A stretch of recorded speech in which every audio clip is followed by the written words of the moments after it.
The winners go to Washington and make laws, and the losers go home. Say hello to my little friend. Joining me now, my friend Michael Knowles of The Michael Knowles Show on dailywire.com.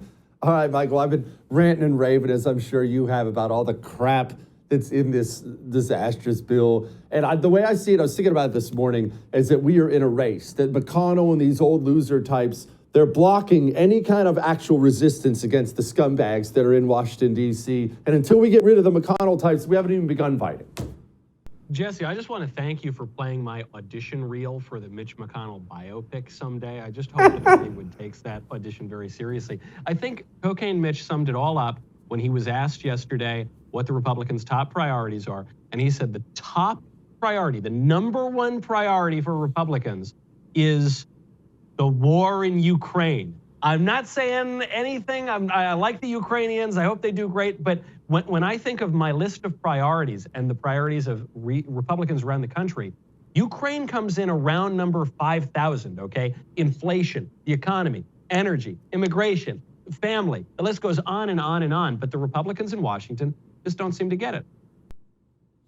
Okay, why don't they seem to get it, Michael? I realize Mitch McConnell lives a life of mansions and private planes and private security. I understand all that, but I also understand he's a politician. These nerds read polls every single morning about what words they should use and shouldn't use and what does this person care about. He doesn't have a single poll showing someone gives a crap about Ukraine. Why the disconnect? Well, I think that the American government, the federal government, is focused on Ukraine because despite protestations about the importance of national sovereignty for Ukraine, really what they view Ukraine as is an asset of the American empire. Russia views Ukraine as a part of the Russian empire, and the West, NATO, the European Union, and America, leading the whole thing, view Ukraine as an important part of the American empire. So the national policy, which is largely set by the State Department and the bureaucracy in the administrative state, that was always going to be to continue to fund the war in Ukraine.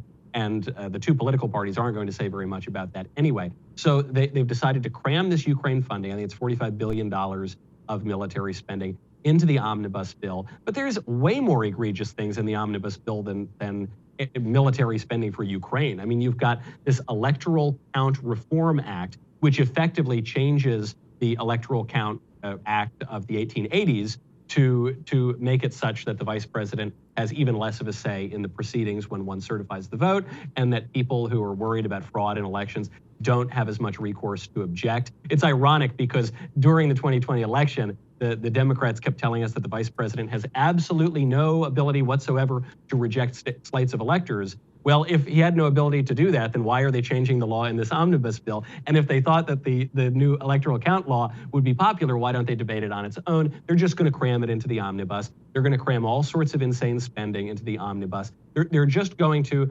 add as much into it as they possibly can because they know that this is the only piece of legislation that they're going to get through for the next 2 years. And so none of these politicians, Mitch McConnell or any of the other ones, are going to be held to account for it. They're all going to say, well, we had to vote for it to fund the government right before Christmas. And then they can get on with going on their TV news hits and not actually legislating for the next 2 years at least. What does he gain? Okay, so Mitch McConnell doesn't wake up and care about the country like you do. I get that. Mitch McConnell isn't as far right as you are or I am. I get that. But what does he gain? And it's not just Mitch McConnell. I mean, there are 21 Republicans who voted to bring this thing to the floor. What do they gain? I don't understand what the win is in it for them. Well, whatever one thinks about Mitch McConnell, you got to see that this guy is more adept at wielding the instrument of government, at maintaining and using political power than pretty much any politician in the country. And sometimes this actually has worked to the benefit of conservatives. I want to give Cocaine Mitch his due. The fact that he was able to keep Scalia's Supreme Court seat vacant until Trump got elected did help us to overrule Roe v. Wade. So sometimes it benefits the conservatives. More often than not, it just kind of benefits the establishment and the more liberal wing of the Republican Party. But what do they gain? They get to remain in power, because as irritated as you and I and conservatives are going to be about this insane $1.7 trillion spending bill that just gives a bunch of goodies to Democrats, as angry as we're going to be about it, people are going to forget about it. They're going to move on. This isn't going to be a major campaign issue. Mitch McConnell knows it, and I think he's right.